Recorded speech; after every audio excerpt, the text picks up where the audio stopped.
Welcome back. I hope you have been enjoying season 2 of the Monochrome Podcast. I know our team has been having a ton of fun recording them. We love podcast days, both recording and listening. But hopefully you have been a part of the last 2 episodes for season 2, and you're just ready to dive in to some more awesome topics and conversations. So let's do it. JT, kick us off. You've got some interesting news to share with us. Yeah, so this is a little bit old at this point, but it's also still very much relevant. I'm calling it the TikTok meltdown. It is a really hot topic right now, both politically and internationally, but I think there's a lot to unpack here for like church comms teams, and if you're a content creator, that sort of stuff, and how maybe it's going to impact how your church reaches your community and gets the word out about what you guys are doing. So as you guys know, TikTok was banned for a little bit back in January, and then it was kind of opened back up, but as of the time of this recording, you can't download it. It's still banned in the stores, but if you have it already, you can use it. But I think coming up, and I don't know the exact date, but the ban is still set to be put in effect, and so the situation there is developing. But what I wanted to really dive into is, like, a lot of people have built a whole platform on TikTok, or some churches have, and hopefully you're also posting other platforms. But that's kind of what I want to talk about, is like no platform is permanent. These are not permanent institutions. TikTok, Instagram, Facebook, Vine, like we've seen this happen musically. Vine. We've seen this happen before, where these, MySpace, these platforms that seem like staples in society can disappear within a matter of 5 or 6 years to where they're completely obsolete. And so, so I just want to talk about a little bit about, like, how do you think churches can avoid, like, like, what's going to happen? How can you keep from getting crippled by this? Like, where are these people who are on TikTok going to? Well, I would say rule number 1, you got to be a busy bee. You have to cross-pollinate.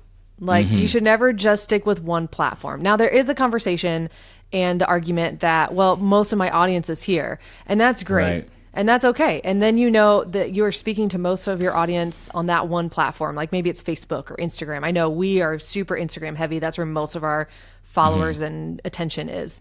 But because of what you said, these places have a lifespan sometimes, these different platforms. So you have to still have your toes dipped in these other areas. You don't have to go crazy. You don't have to do all of them. You don't have to have 10 different platforms. But it's important that if something happens, you're kind of prepared. You kind of know how to use the other platform. You've already maybe got a little bit of a following, so that you can, like, grow and tell your audience, hey, we're not starting from scratch. We're not going to be hard to find. All the important stuff, all of our culture almost that you created on your platform is still there. If that place were to get canceled, that you can just transition over to this one, and we'll be your safe place still on this new platform if that happens. And it can be overwhelming to have to post on all the platforms, but I would encourage using a social media content management system that can cross post. So maybe, ideally you're making specifically tailored content towards TikTok and specifically tailored content towards Facebook. But, like, a lot of churches don't have the bandwidth or the time to put out that amount of content tailored towards certain platforms and the demographics that are on those platforms. But you can at least cross post what you're already posting. Like, for us, Instagram's our sweet spot, but we also post all the same things on YouTube Shorts, on Facebook, on TikTok, and any other relevant platforms that show up. So that if, for example, Instagram went down, hopefully our audience could migrate to one of those other platforms and they wouldn't miss a beat. It would be the same content that we've already been posting. And then JT, I was gonna say, could you throw out a name or two of those tools that you mentioned that help you post to multiple platforms at a time? Only Pult is catching out of the blue here. No, you're good. Only Pult's one that we use. I know there's one that's specifically designed for the church that I need to look up the name of. Okay. But I'll put some links in the description of where you can find some more information about those kinds of tools. If you're only using Meta to post to your Facebook and don't. Instagram, I would start transitioning away from that. That can be dangerous. Yeah. Another great one that's fairly inexpensive and does a good job is Loomly. Loomly. Mm-hmm. We used it for a little bit. It does great with video. It's fairly cheap, and you can customize things based on what platform it's going to. So that's a great one as well. It's not good for like comments and DMs and things of that nature, but it's really good for just getting content up in the first place. So definitely do that. And then here's the second thing I would say you need to do. You need to have an email list for your church. And I know a lot of churches have like a prayer chain, which is great. I'm probably have never read that email, but you need to have like a marketing outward facing email list that you are collecting information from people and finding creative ways to transfer your social media engagement into people who are getting emails from you. Maybe it's notifications about live stream. Maybe it's special events that you guys do that you notify the community about. Anything like that, you need to have an email list because you actually own that. And you can migrate that from MailChimp or to Salesforce or anything that you guys want to use to do that. The audience does not disappear when TikTok gets blocked or Meta goes down or for sure. So that's how you can own your audience. So even if all these social platforms go down, you have a way to connect with people consistently and get right in front of them with your information. I will just say you can never beat just the face-to-face connections too. So while you may have a following, it is good to just meet up and connect with people face-to-face, which hopefully you're doing every Sunday in your church anyway. But this is my shameless segue into who likes to play golf. This is another great way to get to know people, get their emails, get them on your email list. But again, shameless segue. Instead of a shameless plug, I'm doing a shameless segue, I guess. We have some amazing friends at Amplio Systems. While they're known for being an AVL integrator, they love golf. And I just have to say that they are awesome at providing a community setting to get to know other people who do what you do. You can have these conversations about your social platforms and talk about how other churches are navigating this and how they're figuring out how to work with these changes constantly happening. And one of the best ways to do that is on a golf course. So this group, Amplio Systems, again, they're an AVL integrator, but they're amazing. They host a free golf event. It's going to be in Nashville, Tennessee in October, actually a day before SALT conference starts. But they're an amazing group, and we partnered with them last year and then this year again to help promote that golf event so that you guys can talk to other people from churches from all across the country, connect and see how other people are handling the challenges that they face. But we actually sat down to do an interview with them. So take a listen to these awesome people and our team and the conversation that we were able to have. I am so excited for this interview, for this conversation that's about to come. I am sitting here with my friend, Caleb Loeppky from Amplio Systems. Hello, Caleb. How are you? What is going on, man? It's good to be here. So honored to have you on the Monochrome Podcast. One of the reasons that this conversation is going to be interesting is I think if there's anything that touches sort of every single church, whether you're large, whether you're small, whether you are just entering into a new building project or you've been in the same building for 20, 30 years and you're just wanting to amp it up, is I think almost every technical team has to deal with some sort of gear upgrade, some sort of infrastructure upgrade. I mean, equipment just kind of goes, right? And so I want to maybe just start by asking a little bit of a controversial question, if you will. There's a lot of integrators out there that serve a variety of different churches. And you and I were kind of talking about before we got going. I said, hey, let's pause. I want to get your answer on air. Yeah. There are integrators that maybe only work with large churches. And sometimes that can kind of cause the middle guy or the small guy, quote unquote, to get overlooked. And you kind of just blew my mind that y'all's sort of heartbeat from day one has really been to kind of be able to serve all churches. Caleb, talk a little bit about that and sort of that perspective. Yeah. It was funny. Like before I came on staff at Amplio, I was actually a client at two different churches that I was on staff at. And so my experience with them was the end user and going, hey, how am I as the client actually like showing up and being served by this organization that's going to come in and hopefully do a great job of upgrading our technology. And, one of the things that I learned very quickly from Amplio when I was coming on staff, and then also just like hearing the heartbeat of our founders, we started serving a ton of small churches and going, hey, just like you're saying, it's harder for them to get going. It's harder for them to get started. Honestly, we were doing pre-COVID a lot of portable churches and working with them to go, hey, most churches today, when you're launching, whether it's a new campus or it's a brand new church plant, like they're starting in a high school, they're starting in small areas that they're renting from other organizations. And so as we have grown over the years, we have continued to care about churches regardless of the size that they're at, both from small 250 person churches or church plants all the way up to large 10,000 plus mega churches all over the country. So it's a unique kind of season for us as we've continued to grow and truly care a lot about churches of all size. And honestly, like one of the things that I remember hearing early on when I was actually a client was like, we care more from us at Amplio about the churches that we're serving and going, hey, we're not trying to just sell you X amount of gear or this specific PA or whatever that looks like. And there's been times that we've walked into a church's building, and as we pull into the parking lot, we're like, oh my gosh, like this parking lot needs more work than the auditorium does. And we'll have those conversations with leadership and go, hey man, that's great. I love that you guys want to do this amazing thing.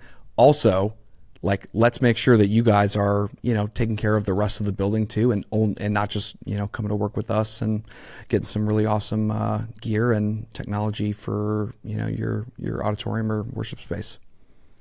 I love that. You were also telling me a little bit of, just in the same vein of kind of y'all's heart for the church, your heart for sort of, honestly, you kind of even went as far as say, we really only work with churches. There's a lot of other integrators out there that'll work in a bunch of different environments. Talk a little bit about that. Talk about your staff culture, kind of what makes you guys stand out that really can help serve churches the best. Yeah. If you were here in Chicago walking into our office, you would see a big old sign. There's like the second you walk in the door in our lobby, it just says, "We help churches." It's been a huge phrase that we use all the time. And we joke in leadership meetings that the day that we start doing cruise ships or corporate event centers or whatever that looks like is the day that none of us would want to work here. And don't get me wrong, there's a ton of work to be done in those spaces. But we just don't pass up a free cruise, I'll take a cruise. Because you're going to have to do some research. That's right. I need a good 3-week cruise to Hawaii and back. That sounds really good. And again, there's nothing wrong with the guys who do that work. Everybody, has to do some of that. But our staff, I would say the majority of them have been on staff in a ministry position in some context, and that's anywhere from campus and executive pastors to production leaders, worship pastors, all over our organization. And so we deeply have a heart for the church. And really want to serve them in their mission and kind of what they're doing, because we just believe that through technology, the gospel is heard, and the more that we can help churches use technology to share the gospel is only going to further the kingdom. And that's the whole reason why I'm here, man. That's what I care the most about. I know personally, when you're digging into a renovation project or even a new build, one of the things that I have to imagine you guys encounter a lot is you get a lot of stakeholders, key stakeholders kind of to the table, and sometimes they want varying different things. Walk me through maybe a scenario or kind of what y'all's process is to kind of help. I'm just sitting here listening and I'm like, I know that the tech guy is going, oh, we need XYZ, but the worship pastor's like, but the church down the road has this XYZ, and the pastor's like, but I want to be a church that's 2 times our size and we need XYZ. How do you guys help navigate those hard combos between staff? Yeah.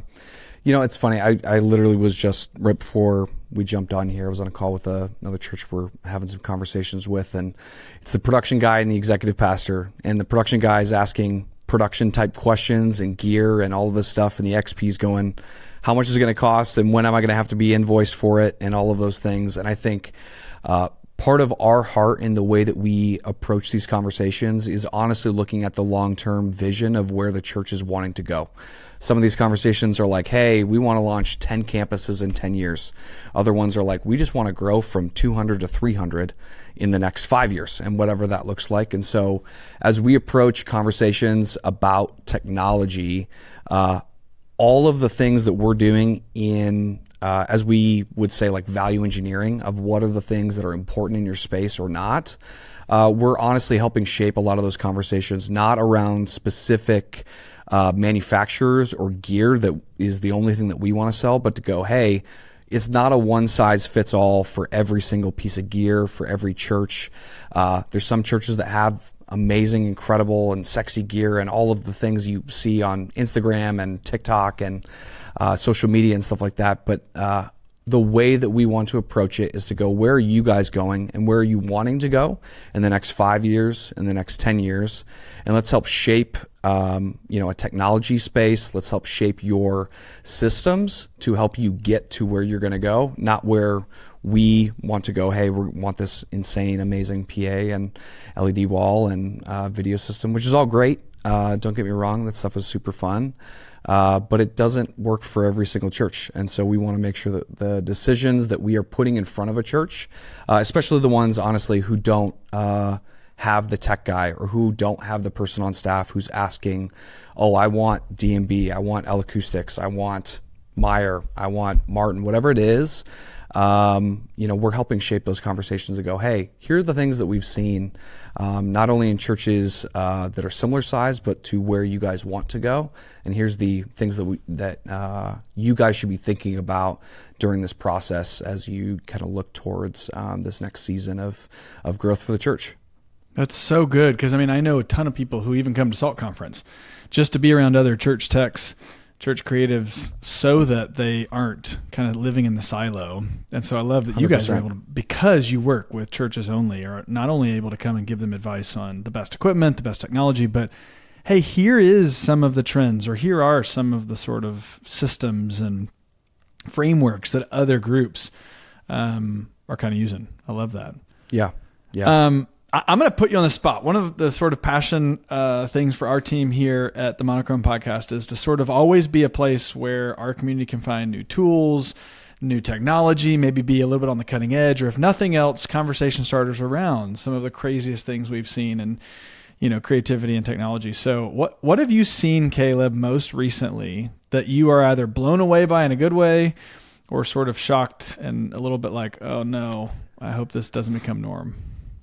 Oh man, there are a ton of different ways that we could look at. Like, we were visiting a church a couple of months ago, and we see a ton of technology all over the place. Whether it's like homegrown, and I'm using a Stream Deck to control my entire auditorium and worship center.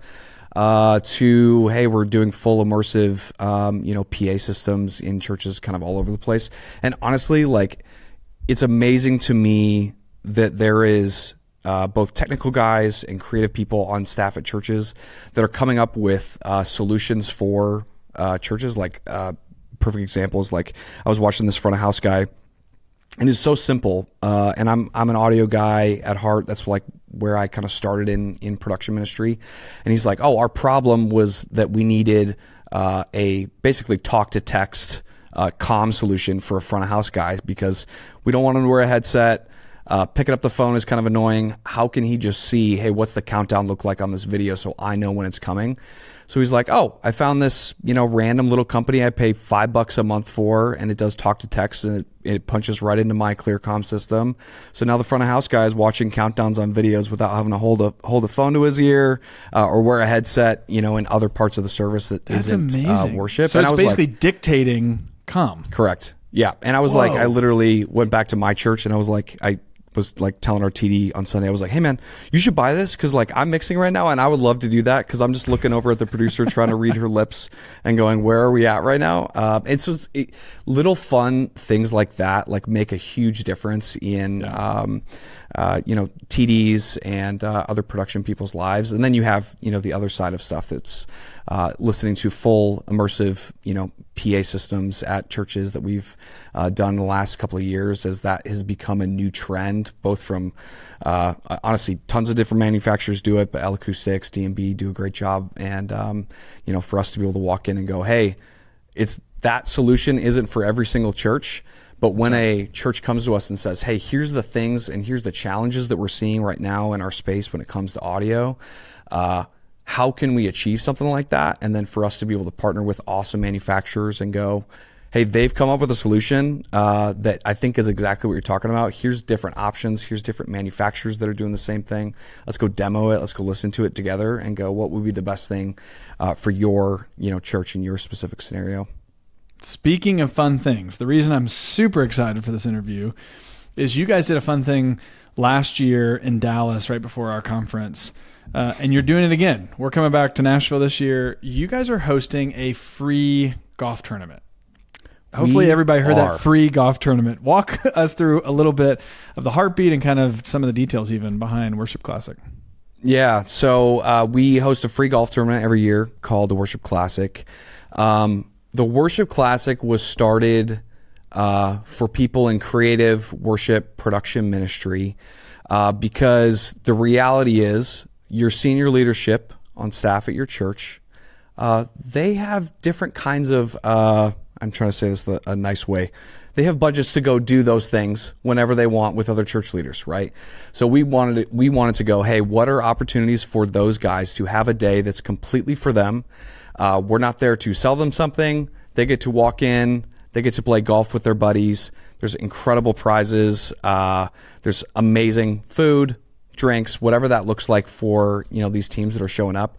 And it's literally a day of rest for them. We go, if you don't want to play golf and you just want to ride along in the car all day, that's totally fine. Whatever you want to do, man. Like, it's for you. You want to go take a nap in the clubhouse?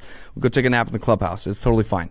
And so, last year we kind of, without really telling you guys up front, we're like, hey, we're just going to tack on to the front end of SALT Conference. We don't really know them yet, but we know the heart of the people that come to SALT. I've been to SALT personally many times, and I'm like, this conference is amazing. And so we want more of the people that are attending those conferences like that to be able to show up to a free event and get some rest on the front end of being able to learn and build relationships with others, not just at the golf tournament, but then to go right into an awesome conference and be able to do the same thing there as well. Yeah, I love it because it kicks off a week of learning and growing and inspiring with respite first, rest. Yep. And I think, one of the things that I heard from many who were part of it last year is there's community that comes out of it, and you get deep connections. I mean, there's, you only can meet so many people and go so deep in the hallways and sit next to them and, sessions and stuff like that at a conference. But when you get to play 18 holes with somebody, you get to build some good, deep, solid relationships. It's pretty special. How can people sign up or learn more about that? Yeah, so they can head to theworshipclassic.com and register now. Our registration's open. So the day before SALT Conference this year in Nashville, October 7th. We'll kind of start around lunchtime and play a round of golf throughout the day and gather together with everybody in the evening after the golf tournament's done and have some great food and community with one another. Win some great prizes. So worshipclassic.com. Register your team. It's free. So you should be there because it's super fun. And who doesn't like free golf? And you don't have to tell your pastor you're going to a golf tournament. Just say you're going to the conference, and then just make sure you sign up for the Worship Classic, right? To be honest, I was a client attending the first two, and sorry to the churches and the bosses that I had at those churches, but I was going to the conference and I just happened to go the day before. Yeah, exactly. And honestly, that was the reason why, because we know we're not going to get a bunch of executive pastors to approve a free golf trip for their staff. So you're going to a conference, and if you show up the day before, we'll just happen to give you some free golf and food and swag and all the things. So fun, so good. Caleb, thank you for spending time with us. If people want to get in touch with Amplio or learn a little bit more about kind of what you guys are doing in the church, where do you want them to go? You can go to ampliosystems.com, connect with us that way. You can also hit us up on Instagram, Amplio Systems. You can also see some of our work there and some of the stuff that we do and the projects that we work on every day and the churches that we get to serve every year, which is pretty great. So yeah, ampliosystems.com or at Amplio Systems on social media. I love it. We'll put all of those in the show notes at themonochromepodcast.com. Caleb, thanks, man. I'm going to go Google these comm interfaces that do text. It's pretty great. I'll find what it is. I'll have to text my buddy and figure out what it was because I was like, this is stinking awesome, man. And I need this. That's awesome. So. Well, Caleb, thanks, man. Thanks, dude. Amplio, they are awesome. Thank you for that time to sit down and chat. I am so excited to dive into also an interview that we did with Carson Burchett. If you don't know him, he is with Sidecar Production House. They are a group that works with musicians from anything from co-writing songs to mixing and mastering and recording your music for you. He has worked with groups like Elevation, Bethel, and Bethany Worley. But we are able to have an amazing conversation. Take a listen. What's up, guys? I'm here at SALT 2024 with my friend Carson. So glad to have you here, Carson. Thanks for being here. Thanks for having me, man. Yeah, it's an honor. We're pumped, man. I've been hearing about you through friends and through our friend Kaylee, and so just glad to meet you in person. And I hope you're having a good time here at SALT. It's been great. It's been a good day. Good. Yeah. So you work on the production side of producing for artists, and you've done like worship and you've done other stuff too. How did you kind of get into that world of audio engineering and more specifically that production side of things and getting albums out for artists? So it started as running sound at church. Nice. Started with the youth worship band thing. But then the sound guys are just much harder to come by. So I was like, well, I'll learn especially in youth. Yeah, right. I'm sure it sounded terrible at the time too. But started helping out there, and I had a friend who was involved with Gateway Church here. And Gateway would typically loan out some of their equipment just because they always had such a stockpile, such a surplus. They have so much gear that they would actually help out these production companies like Transparent or Premier Productions. And so like Hillsong United, Jesus Culture, Bethel Music, all those guys would sometimes, if they were in a pinch, they would have to obtain kind of last minute gear. And so I kind of tagged along with him on one of the Hillsong United shows. And from then I just kind of met some people there and started helping out more when they came to town, and started touring from there, and learned a lot on the road, met a lot of people on the road, and that's where it started for sure. That's awesome. So you started kind of more in the live audio space, which I'm sure that's probably where most people, I don't know many people who just jump straight into production. Right. Right. But so switching from live to the more production side of things, what were kind of the biggest differences or challenges, I guess, that you encountered in those two different environments? From live to like studio? Yeah. Well, honestly, I kind of view live as, in some ways, it's actually more difficult to do a live recording than it is to do a studio recording. Because with a studio recording, you have the ability to stop and redo it. Right. You have the ability to stop and completely change the tone. Change the gain. Swap a mic out. Yeah. Live, it's like once the red light's on, you're going. Yeah. So but it's very the studio side of music is very, there's a lot more intentionality to it. Everything has its very specific piece that needs to fit perfectly. And you don't have the luxury of just leaving a bunch of space for crowds and that kind of thing. You kind of have to produce it in a way that everything is filled. Yeah. So, yeah. I love that. Yeah. That's cool. Very, very cool. Okay. So what is, with the different artists that you've worked with, what is your favorite part of the process to get from like writing through to like demos to producing to putting it out? What's kind of your favorite part of that process, or maybe you could explain that process even a little bit? I'm sure a lot of people don't. Yeah, even know. sure. So the way that I typically do, especially the worship side of things, since the worship world is really all about the lyrics. It's all about uniting a room around this one statement, around this one thing that the songwriter wants to say. So we actually usually start with lyrics first, probably 60, 70% of the time. Yeah. We'll usually have lyrics it's literally just lyrics and maybe an acoustic guitar or maybe a piano. And then we'll kind of work on those lyrics back and forth. We'll adjust them, we'll change them, we'll tweak them until they're great. My kind of measurement of a strong song is if you can lead it in a room with just an acoustic guitar or just a piano and it captivates people, that's the telltale sign of a very strong song there. It doesn't need to hide behind any production. No matter, it doesn't really matter how good the band and the music production is if the songwriting isn't where it needs to be. Yeah, I love that. So that's where we start, and then we start to build the music around it. The music, the band is kind of the vehicle that takes the song from point A to point B. And then it gets mixed and mastered and all the technical stuff. Have you been a worship leader before? I have not been a worship leader, no. You sound like one. I talk to lots of worship leaders. Yeah, that's awesome. Yeah. I'm in the songwriting world, so yeah. I think that's kind of the challenge of this producer, this word producer, and that is you kind of have one foot in the worship, the songwriting side, and then you have another foot in the technical and in the musical side. Yeah. You're kind of the bridge between all those elements. Yeah. So that's awesome. Yeah. Yeah. I love that. I'm going to use that litmus test now because there's so many songs. I used to lead for like a multi-campus church, and they do one song on a Sunday morning at the main campus, full production, all that. Yeah. And it goes over okay, Yeah. And then I would be at like maybe a smaller campus. It was just like me and maybe a piano.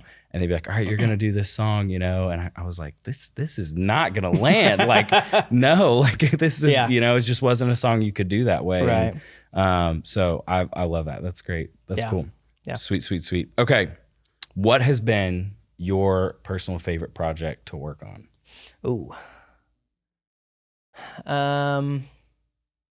Man, I have a lot of fun stories from all of them. Let's see. I think I did a song with a friend of mine, Zaria Zachary, and she had this song that was kind of like her life's story. And because, we kind of had some marketing behind it, and the artist had, they had this whole strategy, this whole plan. We actually made a full version of it. But my first instinct was I literally just had Zaria play the piano and sing it. And once I sent it to like the higher ups, they were like, well, we need a full band version. We need to be able to play it live. And I was like, okay, fine. But kind of our heart's cry, our heart's instinct was, no, I think it's just you and a piano, And so we did this video shoot. That was really cool. It was a completely dark room, and we only used 2 light fixtures the whole time. And it was just her and a piano. And there was something powerful about playing the song the way it was meant to be played. And also just having confirmation between me and the songwriter, that we both know that we created this other version, but we both just kind of were in sync with each other on what needed to happen there. So that was great. Really enjoyed doing a record with Bristol House Music. They're kind of an up and coming worship artist in Houston. Really enjoyed that process, just because so many different people. It wasn't just Carson and Bristol House. There were so many other people that kind of came together, and so that's cool. Yeah, there's fun moments in all of them. Yeah, so that's so cool. Yeah. So this is just kind of a question I came up with, but there's clearly like in the worship world, I think specifically, there's been maybe more of a push to that. I don't know what to call it, industrialization of it. And like the product side of it, which I think is important because artists need to get paid, and producers need to get paid. But how do you balance with an artist like keeping true to their original heart and intent for something, kind of like that acoustic song, but then also like making sure other people like it, and that it's what people are going to want to listen to, and that's going to draw in the dollars to make it possible for them to even do what they do, I think it all starts with the heart of the songwriter and the heart of the artist. I think they just need to be really confident in that they're saying what they want to say, but also how they want to say it. A lot of times, especially younger songwriters, they they will know exactly what they want to say. They will know how strong they want this chorus to be. They want to know what the story is, and they write it all out. But they don't always think through how they want to say it. Yeah. Because the band and the tones and the sound and the dynamics kind of all live around that, right? So if they want to be speaking, if they want to be saying it in a big room with lots of people, you're probably going to want to produce it where the band is also playing to that, right? So I think if you're the songwriter, it's all about knowing your tone, how you want to say it. And I think if you're the producer, it's all about communicating with them and constantly checking in with what they're feeling inside about it. Yeah. So, yeah. I love that. That's great. What a great answer. What do you think for typical Sunday morning front of house audio engineers? What is the biggest mistake that you think that maybe that you've made or that you see other people making on a Sunday morning? There's a lot of ammo in the chamber for that, bro. Like, you want a list? Yeah, I mean, I think one of the biggest mistakes is just as an audio engineer, our attitudes. I think for too long the stereotype of the grumpy territorial sound man has just plagued and taken over. Not even just the church world, but everywhere. And luckily, I think that's starting to break down a little bit. Yeah. But just being a good person and a person that's easy to talk to, easy to work with. You know, as the audio engineer, yes, your worship leader or your guitar player, they might not know or have the specific language for how to address what they're hearing. Right. But the reality of it is they're not trying to make your job harder. They just don't necessarily know how to communicate what they need. Right. And so giving some grace there, being able to interpret without getting frustrated. I would say that's kind of the personal level. If there was a technical level, I would say just people just not knowing how to use their gear. People just not knowing, not taking time to read the frickin' manual, and really dive deep and squeeze every ounce out of that piece of gear that they have instead of just looking towards the next piece of gear, the next big purchase. Yeah. You know? It's so easy to be like, I want the fancy digital, with the presets and stuff. And it's like, you don't even know how to use the analog, right. or I don't know how, you think, I get the, the big X32 or, Yamaha and then now you're more confused and you can't figure out what you're doing. Totally. And there's also just, unfortunately, the internet is great for many things, but what it's not great for is there's also tons of really bad advice out there. Yeah.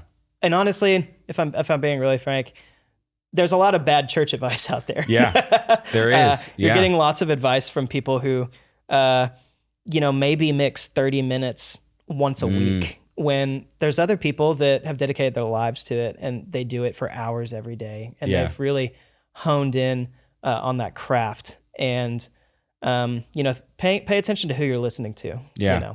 Yeah, so that's super important. Yeah, like if you garbage in, garbage out, if you that's right. listen to people who don't know what they're doing or just making it up, to be fair, many of us are just making it up as we go along, but some are better at it than others, and figuring it out. Find your inspirations. Find whose mixes you like. What band do you like? Look into that engineer, look into that producer. And then you can do what's called building your family tree, which is where you look at a producer or an artist that you love, and then you go one step up and you start to look at who influenced them, and you start listening to and studying those people. And then you go up another branch and start to see, and you can really understand where you're leaning towards, what your bent is, when it comes to that. So that's great. Finding inspiration from the right people, I think is good. So along those lines, who do you look to or have you looked to, or where do you go to find inspiration when you're trying to take it to the next level or you're working on a project?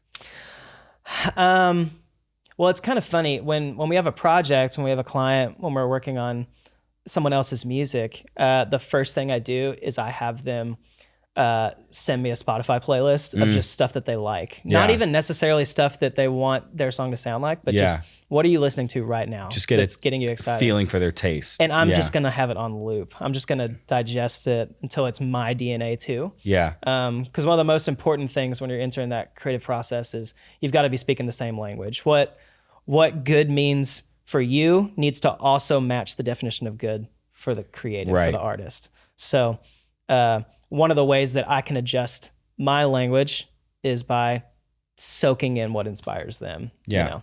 Yeah. I love that. It's very, what is it they call it in the acting world? Method acting. It's almost like you're taking it on and putting yourself in there. Yeah. What's been inspiring them to write that song. And, yeah. Because everything you do creatively is just a hodgepodge of everything you've experienced and done. And it's so fun to just hear one vocal track and you can still be like, oh, okay. I don't even have a band around it, but it's sounding kind of like this person. Like I see the influence. I know where it's going. Yeah. That's awesome. I love that. Right. Very cool. Well, Carson, I just want to say thank you so much for being here. Thank you for doing what you do. You're just an incredible human being. We just met 5 minutes ago, but I already know that. And I know that because people say great things about you, and that goes a long way. Thank you, man. Thanks so much for being here and for taking time. Thanks for having me, man. Appreciate it. Awesome. Well, thank you all so much for tuning in to episode 21. We're so glad that you're joining us again for season 2. Thank you for being here. We're going to have some amazing conversations coming up soon, some more, but make sure to go check the show notes for anything you've heard from us today, info about our guests, our sponsors, and of course, how you can get plugged in with SALT Community or with Conference. Look up SALT2025.com. But make sure you subscribe to the podcast, share it with a friend. It goes a long way for us. And of course, drop a 5-star rating. That helps us immensely, and we would be so appreciative. I'm doing like they do on Dancing with the Stars. 5 stars. Go vote. 5 stars. Go vote. 5 stars. We need it. We need to win. Yes. Next week, we are hearing from none other than Lauren Sloat, also known as Flurry. She is putting out some incredible worship music, but she's also known for her, I don't want to call it secular, but more artist, less worship-based music. She has over 1 billion streams on Spotify. So if you've not heard of her, you need to go check her music out. She is literally insane. I love her. I cannot wait to hear that interview on the next So she's a worship leader at Belonging Co., which we're actually doing a tech tour at this year at SALT. So anyway, lots of connections there. Super excited to hear from her. So you'll want to tune in next week and just hear her heart for worship and songwriting in the church. So we'll see you next week.